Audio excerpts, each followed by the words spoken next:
I'm not sure I'm going to talk about any of those things, and I'm not going to. I don't think talk for the full half hour, because I hope you would agree the value in these occasions is often dialogue and Q&A. So I do have to do that ridiculous director thing of doing my bit and then probably leaving to go to something else. But I'm really happy to stay for the full period and have some dialogue, if that's okay. I was really going to say 4 things, and I might remember what each of them are, but I might only get to 3, in which case we'll have more time for Q&A. First thing I was going to talk about was in leadership, and without sounding either too soggy or too theoretical, that none of, if this is a conversation about leadership and how do we ensure that leadership within complex organisations like local authorities can deliver complex things like infrastructure. There is, in my view, only one key to successful leadership, and that's successful relationships. If you don't have a relationship with someone, you are unlikely to be able to lead them, or they're not likely to want to be led by you. And relationships, as perhaps people know from their personal lives, from their professional lives, don't happen by magic. Just because I work with you doesn't mean I've got a great relationship with you. It doesn't mean I have to like you. But we have to find a way of building a relationship. And a relationship is based on values, on understanding, and on trust. Those are all really hard things within a work context. And if you don't pay attention to the development of those relationships between planners and finance people, between property people and education people, so on and so forth, if you think that's just all going to happen as if by magic, you're wrong. You have to think about, what do we as a team want to do together? How do we create a team which has got great relationships within it? And of course, within great relationships, you can disagree with each other. Disagreement is absolutely fine and part of the job.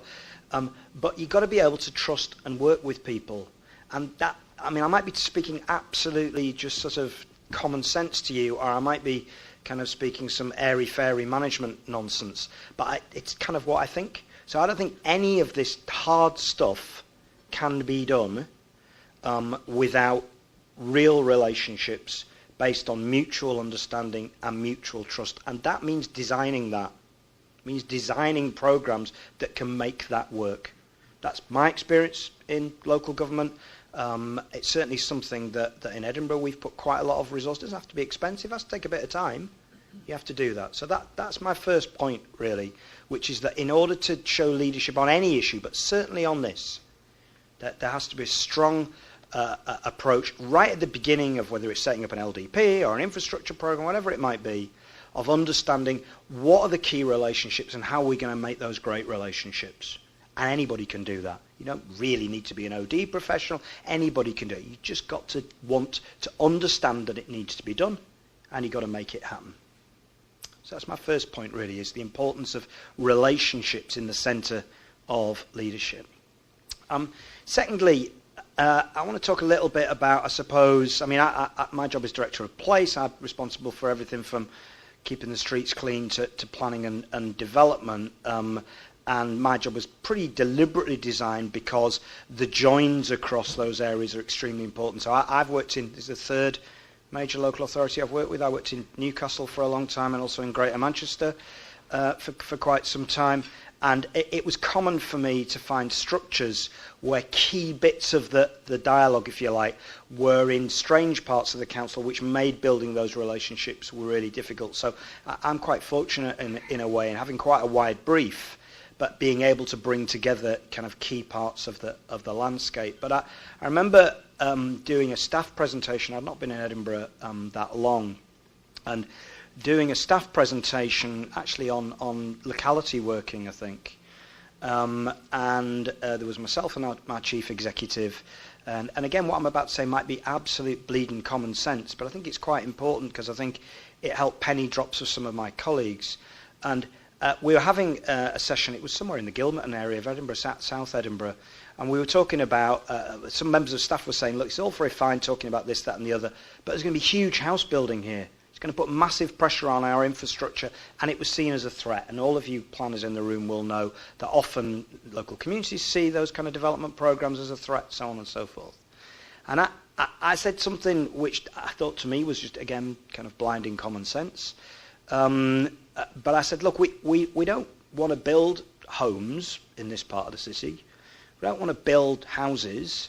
And it might sound like a cliche, but it's true. We want to build communities. So what's building a community involve? It means making sure that people have got somewhere to live. It means making sure that people have got somewhere to go to school, preferably they can walk to. It means making sure people have got connectivity, public transport. It means making sure people have got a pub and a post office and the kind of architecture that goes with day-to-day life, etc., etc. And our chief social work officer, as it happens, came up to me and said afterwards, she said, nobody's ever, from a kind of planning and development world, nobody had ever said that before in that context, which for me, and I hope for you, was just stating the absolute obvious. But that sense of our job isn't to try and accommodate house building targets or trying to make sure certain roads get built, etc., etc. Our job as development professionals is to be part of enabling the development of, to use John Prescott's much abused phrase these days, sustainable communities. And when people from different parts of the local authority landscape, so particularly in my career, I've often found joining up with colleagues in the world of education particularly challenging. But actually that concept of building communities that have got those basic elements, how many people in the room will know the area in Edinburgh in Craigmillar, where we're doing loads and loads of house building. And I would say actually in Craigmillar we're doing some terrific house building, area of deprivation, more house building has been done for many years. I'm not convinced we're yet doing what needs to be done to turn that into a proper community. And that, just having that sense of breadth, I suppose, enabled a lot of conversation to happen. So colleagues in other directorates, colleagues in around my corporate leadership team table, we just started to have a conversation which was, right, if we want to have that notion, what does it mean? Out with of the relatively technical process, for example, of preparing an LDP. So that sense of shared endeavour and of kind of just speaking in a way which speaks to a common vision about a place was hugely important to me. And if you kind of want to ask the question, how do we get colleagues in other parts of the council on board with that agenda, that moment, our chief social work officer keeps saying to me, the moment I kind of understood how we worked together was when we had that conversation. But there's lots of other aspects that we can talk about in a minute, which kind of brings me to my third point, really, which is about language.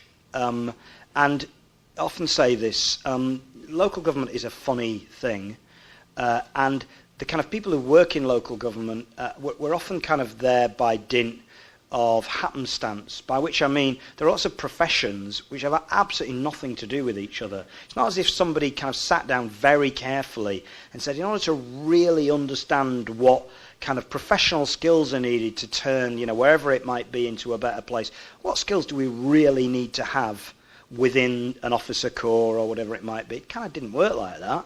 There's lots of local government reform over the years, and this got put into local government, and that got taken out of it, and this is in, and that's out. So local government is effectively an organisational form of convenience more than anything else. For many people, they're employed by the council, but kind of they're there just because that happens to be their employer. There's not that strong sense of knitting together, and the way, but we have to achieve that. And the way you achieve that, I think colleagues will perhaps talk about this later on, is the understanding the real importance of language. So how can we make sure, and I have to say, I know it's not all planners in the room, but I think planners are absolutely at the vanguard of this. To be a planner these days, you have to understand the language of education, the language of primary healthcare reform, the language of transportation. Really, really importantly, for me, I think, the language of private sector development. Now, it's not that common, actually, still. There might be some people in the room, I don't know, for people to make the jump between the private sector and the public sector. Many people in local authorities have been in the public sector. I've never worked in the private sector. I'm in the public sector all my life. So actually having dialogues, particularly when we're talking about infrastructure, because we will all have elected members who say, yeah, the developer can pay for that.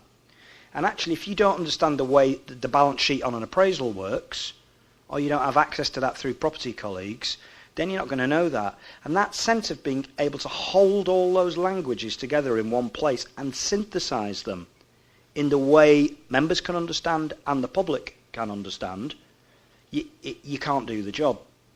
I had I was just talking to Ian and Kate about it outside. I had an episode on Monday night. Colleagues outside Edinburgh might not be aware. We've got a big redevelopment in the east end of the city centre called the St James Centre at the moment, which might be knackering many of your journeys to work, for which I apologise if it has. There's some quite, I'll come onto this in a moment, there's some quite complex commercial negotiations that have taken place about the construction of both the public realm and the wider infrastructure.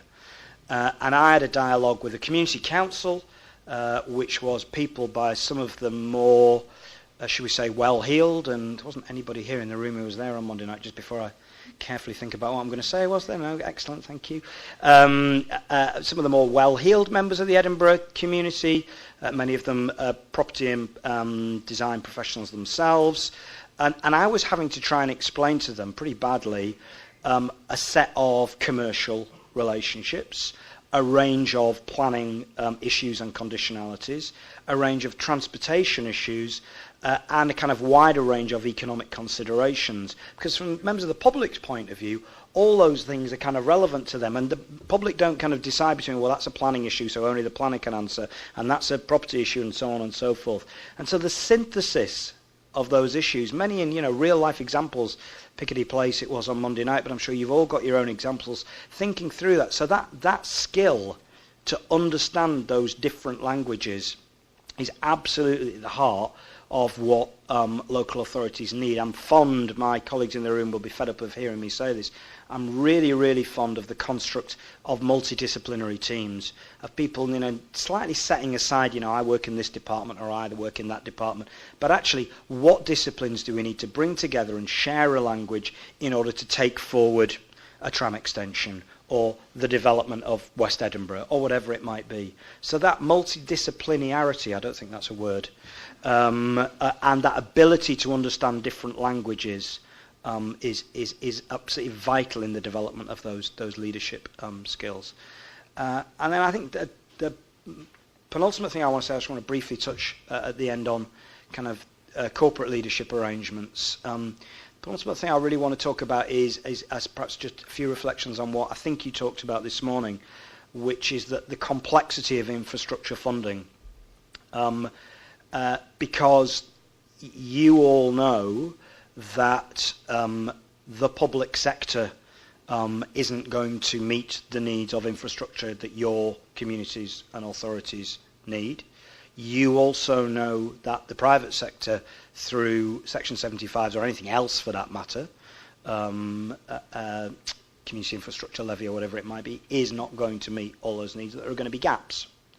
And therefore it's absolutely essential that finance colleagues, that property colleagues, that planning colleagues and others, people in regeneration particularly, understand the wide range of financial tools there are. And there are a wide range of financial tools, but sometimes it's difficult. So, you all know the conventional planning tools, you all know the potential for local authorities. I think I just heard you talk about borrowing. Personally, I think there is a case for borrowing, but only on a prudential basis. And an awful lot of borrowing within local authorities is, shall we say, overly optimistic. And therefore, finance colleagues are often very cautious. But when interest rates are where they are now, and when local government can borrow more cheaply than any other institution in the whole country, then there is undoubtedly a case for borrowing, as long as there is a return. So we will borrow, for example, for the tram extension to Newhaven, subject to one or two bits and bobs along the way, because we know we've got a strong case that it can be paid back. We won't borrow to build the tram to Granton because effectively the revenue is not in place. We will need some kind of other form of support. So there is undoubtedly a place for borrowing. I mentioned before the St James development. We've developed I shouldn't say we because it was before my time, so I can blame somebody else, or somebody else can take credit. There's something in play there called the GAM, the Growth Accelerator Model, which is not that different really from a TIF, which is effectively forward funding of infrastructure, with it being funded up front through the Scottish Government and then reclaimed back through the proceeds of business rates and other revenue streams down the line, effectively underwritten by the Scottish Government and funded by us. Similar thing we've done through the City deal. I have colleagues from West Lothian here. They'll be familiar with a broadly similar approach, not a GAM, but it's effectively it's a Scottish Government guarantee on infrastructure. The Winchborough development, for example. So that there are a wide range of tools to be used, and please, don't be pessimistic about the financial situation of local authorities. I think it's hugely important. You know that old phrase about, what is it, the pessimism of the intellect and the optimism of the will. It's really important to be realistic about the financial situation, which from a revenue point of view is grim and getting grimmer. But from a capital point of view, there are a lot of tools in the box. We need to be imaginative about how to use them. But if you take Section 75s, and if you take local authority borrowing, and if you take existing capital programs, and if you take city deals, and if you take GAMs and so on and so forth, actually there are a lot of tools to be worked with. The key is to understand them all and apply them correctly. But I'll give you an example which is really daunting at the minute for us, which is for me personally, and I think for a number of my colleagues, and certainly for some of our elected members, we think the complete reworking of the public realm of Edinburgh City Centre is an essential and long overdue piece of work. And I'll trot out my usual phrase, which colleagues will be fed up of hearing me saying, which is broadly, Princess Street is a bus lane, George Street is a car park, and the Royal Mile is a national disgrace. So we need to do something about that. It can't stay as it is. We will need significant amounts of money for infrastructure, none of which we will really be able to get through the existing LDP mechanisms. So there's lots, I suppose my point is there's lots of infrastructure you're going to need to do way beyond what the LDP will set out, or which can be attributed to individual developments. So what are the tools around that? So inevitably, in our case, you start looking at fiscal mechanisms, and in my experience, governments of any hue, but certainly in Whitehall or in Holyrood, are very, very nervous, or I should say implacably opposed to local authority having more fiscal mechanisms at our disposal, because they don't trust us. They think fiscal measures should be held by either the Treasury in London or by Mr Mackay down the road. And you will all know that the kind of well-hewn story of us trying to put forward a transient visitor levy or a hotel tax, whatever you might want to call it, in Edinburgh, and us getting pretty short shrift on that. Nottingham, for example, are you standing up because I'm nearly at the end of my time? Thank you. Just checking. That, for example, Nottingham, people will know, have got a workplace parking levy, which, as I understand it, wouldn't require primary legislation in Scotland, but a number of things we want to do will need that kind of fiscal innovation. And yeah, I think finance people and planners and property people need to understand that as well. So I think it's critically important we understand that wide toolbox and apply those different tools in different circumstances. That's also the kind of leadership, I suppose, that we're looking for. And lastly, because I'm being told to shut up, just leaving time for a couple of questions. A word perhaps on corporate leadership teams and whatever you might call them in different councils, council leadership teams and so on. So I sit on our council leadership team. I've had the joy of 3.5 hours of it this morning. Effectively, as you'll see later on, I think from Ben and Kate, our CLT more or less acts as the board for the infrastructure delivery plan for the LDP. Actually, in our case, I don't think, Kate might say different later on, I don't think there's any secret, because if some people are sitting going, God, how did he get the chief executive engaged with that, or how did he get the director of children and families education engaged with that? In our place, they just wouldn't go anywhere near it. I don't think there's any secret to that at all. I mean, clearly, senior management support, I suppose in Kate and Ben's case, from someone like me to say, look, get hold of your peers and tell them they have to be in the room. So it's not rocket science, but it's back to that point about understanding, most partnerships and most successful working have a degree of vested self-interest. And if you've got a director of education who doesn't think it's important but has got a real problem with his or her school estate, then actually it needs somebody just to sit down and explain that. So I don't think there's any great secret in getting corporate leadership teams absolutely engaged on the importance of infrastructure. That hasn't been in our case, but it must be done. It must be done. It can't be kind of held in a corner of a room somewhere separately. So that corporate ownership and that corporate working at the most senior level is an absolute prerequisite for success. I think that's all I wanted to say. I'm happy if there's time to answer any questions. Thank you very much. Are there any questions? We have time for a couple of questions. I will bring the microphone over. I'll stay there, haven't I? You stay on your cross. I did just one quick question, if I can. Paul, Bill Lindsay, Fife Council. You say it's not rocket science, but the reality is for a lot of organisations getting the right people in the room, getting that recognition that, yeah, this has something to do with me and I do have a stake in this. There is a difficulty in achieving that, because if it was that simple happening across the country, we wouldn't be having this event. So there must be something else in there that was happening behind the scenes at Edinburgh to get to where you are now. Let me put the question back at you. What do you perceive as the obstacles to that happening? Awareness, recognition and attitude. From directors? Including them, yes. Okay, so that's Keith. I'm honestly not sure I've got a particularly perceptive answer to that. I do go back to that issue of their direct interest. And I don't know, in the case, for example, we've got a relatively new director of what we call community families, education and social work for children by another name. Alistair Gore is a social worker, used to work in Fife, is a social worker by background, knows nothing about infrastructure planning at all, knows nothing about planning at all. I'm not slagging him off, that's what he says to me. He's, I think, about 9 months into post. He said to me that working with planners on the infrastructure approach to the development of his school estate is the most interesting part of his job. I might not say that much about the rest of his job, actually, but he's kind of, having not had any engagement with that part of the work, as I say, he was a social worker, I think, in Fife and in the Scottish Government, and is now saying, look, how on earth what kind of schools do we build in a growth area such as, say, West Edinburgh? How do we join that up with West Lothian, for example, and other councils? Not only where do we build, but what do we build? How do we fund it? He and I have long discussions about that. And I mean, maybe that's just a luck that he happens to have been interested in that. It does go back, I think, probably to the point I started with, which is about building relationships, and that there is no shortcut in that. It has to be done. We have time for one final question. Excellent. I like these kind of questions. Mm-hmm.